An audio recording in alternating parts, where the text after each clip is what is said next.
Hola, buenas tardes, ¿cómo están? Quería aclarar que me acabo de sacar el barbijo y que estoy a distancia de mis compañeros que me están filmando y están las ventanas abiertas, porque si no hablo y se me empañan los lentes y la cosa se complica. Quédate tranquila, acá también estamos sin barbijo porque estamos al aire y tenemos una suerte de distancia bastante seria. Yo decía, qué difícil debe ser discutir con una oposición que por un lado firme una carta de un partido político y se sienta a discutir qué medidas de salud pública debe tomar. Pues realmente es algo como lamentable. Qué nivel bajo de discusión, digo yo, ¿no? Sí, bueno, nosotros tenemos que conservar el eje. Cuando digo nosotros me refiero al gobierno y por supuesto también a la población. Aquí tenemos que cuidar la salud, tenemos que tratar de tener el menor impacto posible en términos de vidas. Estamos vacunando. Hoy, este año, nosotros tenemos la vacuna, el año pasado no la teníamos, así que la situación es mejor. Por supuesto, falta vacunar un montón de gente y no tendríamos que enredarnos en discusiones que son inútiles por un lado y por el otro lado que exasperan a la gente que ya bastantes problemas tiene en su vida cotidiana. Claro, pero lo que pasa es que cuando uno empieza a leer las tapas de los medios, empieza a hacer zapping por los canales, se discute que si tenés 4 perros, préstame uno para pasearlo, y empieza a ver la discusión tan berreta que se genera en muchísimos medios de comunicación, que es lo que consume en parte la sociedad, uno dice, ¿qué mensaje se está transmitiendo? Porque es grave, ¿eh? La verdad que es muy grave. No, lo es, pero justamente nosotros lo que tenemos que aprovechar es para mandar los mensajes correctos y poner la información que es útil para la gente, ¿no? Seguramente ustedes hoy vieron que se reunió el Gabinete Económico y que tomamos algunas definiciones respecto del repro, y a mí me parece que es muy importante que la gente reciba la información que le es útil, la que tiene que ver con lo sanitario por parte de los médicos y las médicas, las personas especializadas, y no los comentaristas, y entre estos me incluyo yo, las personas que no sabemos de salud. Tenemos que tratar de no opinar de lo que no sabemos y nos tenemos que concentrar en aquello que sí tenemos algo para decir, y ustedes nos pueden ayudar un montón en esto, en transmitir los mensajes que le son útiles a la gente, que le ayudan en su vida cotidiana. Y por supuesto que siempre hay, en todas las sociedades hay algún grupo que tiene algún discurso un poco más extremo y que intenta ganar en el desorden, pero bueno, nosotros que estamos gobernando no nos podemos dar ese lujo. Buen día, buenas tardes en realidad, buen día no, ya pasó hace rato, buen día, buenas tardes Cecilia, ¿cómo estás? Pensaba en Hola, las buenas últimas tardes. novedades, Estefanía Pozo de este lado, las últimas novedades Sí. que hicieron circular desde, bueno, distintas áreas de prensa sobre el repro. Se tomó una decisión recién de aumentar el monto de 12.000 a 18.000 a los sectores críticos y un poco la idea era preguntarte, ¿cómo fue el proceso de decisión sobre esto? ¿Qué esperan alrededor de estos repros? ¿Y qué es lo que ustedes ven respecto de la economía en estas nuevas restricciones que se tomaron a partir de hoy? Es una muy buena pregunta. Las restricciones que se han tomado tienen un efecto acotado sobre la economía porque son muy específicas.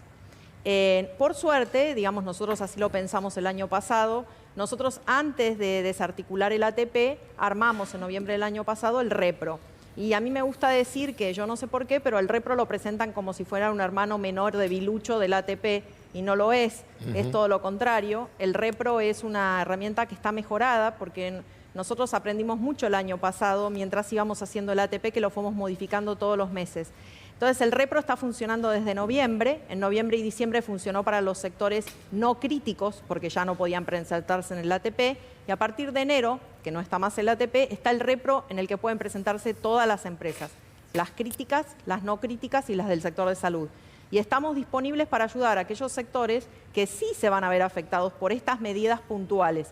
Doy ejemplos para que se entienda: un restaurante o un bar que estaba prestando servicios hasta las 2 de la mañana, bueno, y ahora tiene que cerrar sus puertas a las 11, hay una parte de su facturación que se ve afectada. Nosotros vamos a estar disponibles para esas empresas y para que sus trabajadores y sus trabajadoras reciban el salario complementario, que, como vos decías, el Gabinete Económico decidió aumentarlo un 50%, de 12.000 pesos por mes a 18.000. Bien, y para el resto de los sectores, porque había también el repro se podía tramitar en el caso de que las empresas no fueran de sectores críticos, pero sí tuvieran algún tipo de impacto todavía por la pandemia. ¿Qué pasa con esas empresas? Y sobre todo darle algún tipo de línea o advertir de qué manera tramitarlo, ¿no? A las personas que estén mirando que tengan que llevar Claro. adelante esas gestiones. Eso es a lo que me refería antes, que es la información útil para las personas. Todo se hace a través de la página de AFIP, como se hacía el ATP. Luego esos datos se transfieren al Ministerio de Trabajo y ahí empieza todo un procedimiento que las empresas saben perfectamente cómo hacerlo porque es idéntico al del ATP. Nosotros ya tenemos las bases de los trabajadores, sabemos cómo identificar los CBUs. La plata que pone el Estado Nacional va directamente a los CBU de los trabajadores y las trabajadoras de cada una de las empresas. Las empresas que no son de los sectores críticos, no son de turismo, no son restaurantes, no son transporte, no son cultura, también se pueden anotar, pero no hemos aumentado el salario complementario que queda en 9.000. Y esto es así, ¿por qué? Porque este conjunto de empresas ya venían teniendo problemas antes de la pandemia, es evidente, y las medidas sanitarias cuando las levantamos tampoco han podido mejorarle de todo su situación, entonces nosotros los seguimos acompañando, pero no han tenido un agravamiento por las medidas específicas que acabamos de tomar. Tienen otro tipo de problemas. Nosotros queremos cuidar a todas las empresas porque allí reside el trabajo y porque venimos de 3 años muy difíciles. Pero está claro que allí los problemas son otros y no tienen nada que ver con las cuestiones sanitarias. Hablaste de la cultura. Una de las cosas que circuló estos días es que podían llegar a tomar alguna medida para aquellas personas que tramitaron, o organizaciones que tramitaron unos créditos que se le dio al sector cultural y que podrían prorrogar el pago. Esto se definió, ya está decidido, porque la verdad es que el sector cultural está pasando momentos realmente muy críticos.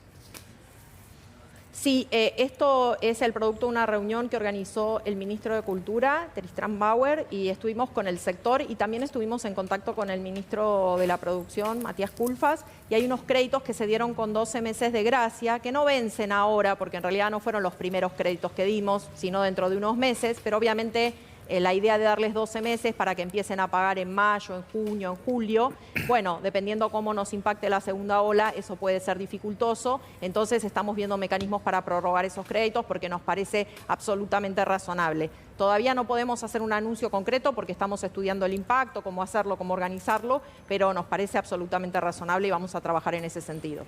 Cecilia, también avanza la querella criminal contra Macri por administración fraudulenta por la deuda enorme con el FMI, ¿no? ¿Y se va a investigar la deuda con los privados, que la mayoría eran amigos de él?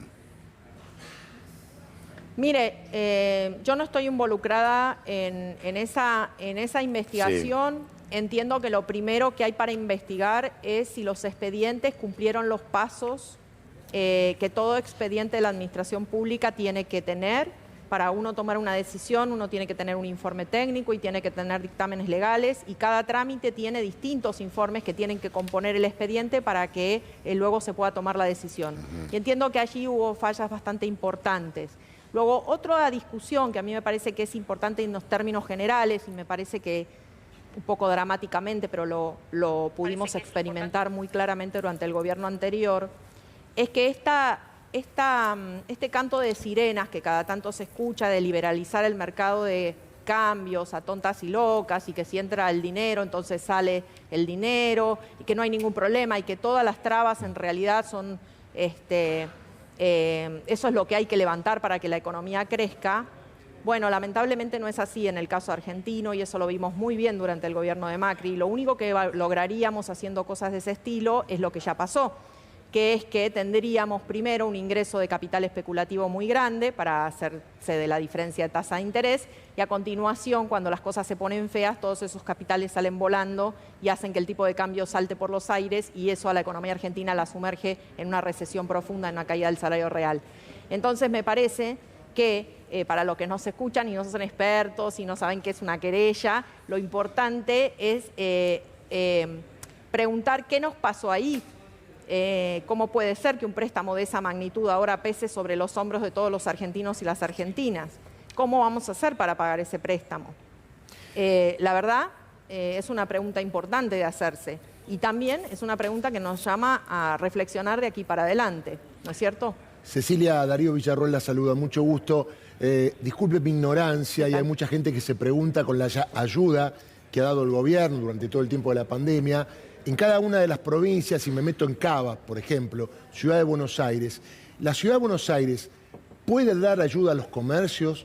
¿Tiene facultad de darlo? ¿Le corresponde solo al Estado?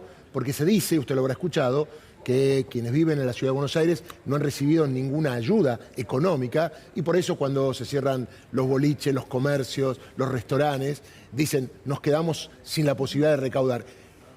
¿Usted sabe si la Ciudad de Buenos Aires puede o no puede hacerlo? ¿Es competencia de la ciudad también ayudar a quienes viven en capital y tienen negocios? Por supuesto que cada uno de los gobiernos provinciales y la Ciudad de Buenos Aires también tienen resortes y pueden desarrollar políticas para ayudar a las empresas y a las familias que residen en sus localidades. El Gobierno Nacional ha tratado por igual a todas las localidades, a todas las provincias, incluida la Ciudad de Buenos Aires, en términos del IFE, del ATP, del REPRO. Es nuestra responsabilidad y así lo hicimos. Me parece que los gobiernos locales también pueden pensar estrategias que tienen que ver con los resortes que dependen de ellos, ¿no?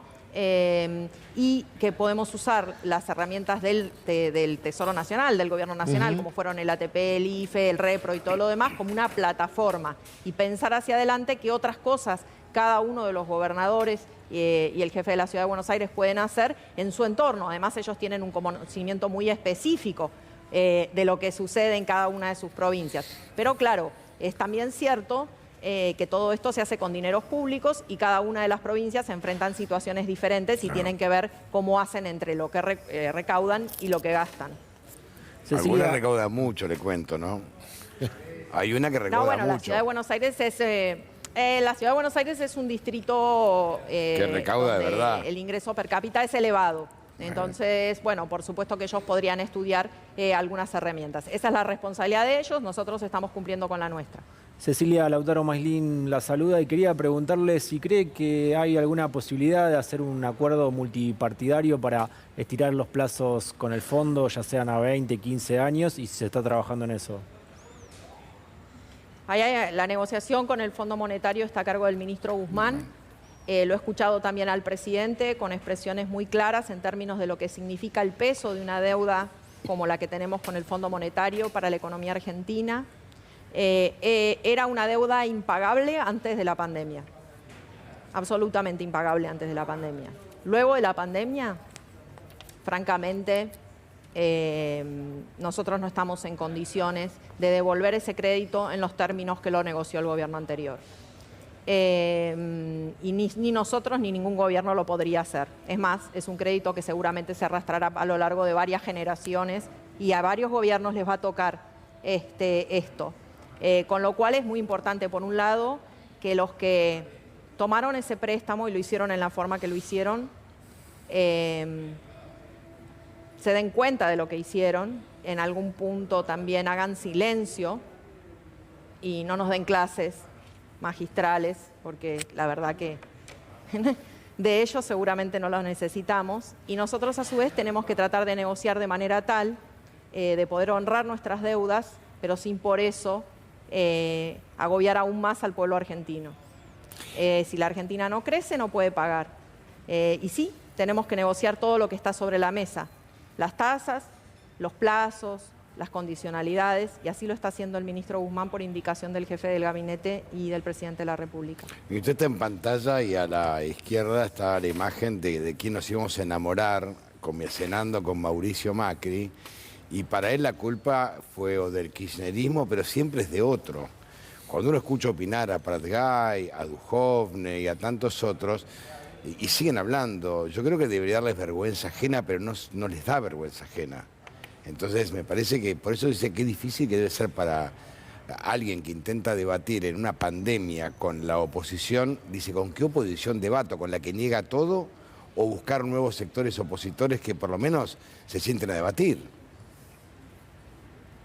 Hay esos ejemplos y también hay otros ejemplos que son virtuosos, porque en el Congreso se han discutido varias leyes en las cuales hemos podido trabajar bien con la oposición. Y tampoco todas las personas son iguales en los espacios políticos y nosotros también tenemos la obligación de dialogar con la oposición y de encontrar puntos medios y de escuchar, porque a veces alguien que no es de tu espacio político puede traer una idea que a vos no se te ocurrió y si es una buena idea no hay por qué descartarla. Bueno, eso es el debate nosotros político. Estamos totalmente abiertos a eso. Ese es el debate político, el debate de ideas. siempre con respeto, que esa es otra cosa que también quiero marcar. Yo no estoy de acuerdo con las expresiones que son descalificadoras de los compañeros de mi espacio, y las compañeras, y tampoco de los compañeros o compañeros de otros espacios. Y jamás he sido descalificativa con nadie, y me parece que el respeto es algo que sí he visto a varios representantes de la oposición diciendo cosas que francamente me parecen increíbles. Pero, como le decía al principio, nosotros no tenemos tiempo para perder en eso porque la gente tiene un montón de problemas y es nuestra responsabilidad transitar este año, que yo creo que al final va a ser un buen año y vamos a crecer, pero claro, todavía tenemos que vacunar a un montón de gente y todavía nos tenemos que bancar esta pandemia y todas sus restricciones que nosotros sabemos que golpean muy duro en las familias. Somos totalmente conscientes. Cecilia Todescaboco, muchísimas gracias. Que tenga buen fin de semana. Gracias a ustedes por la entrevista. Gracias, muy amable. Igualmente. Pero por eso digo lo importante acá.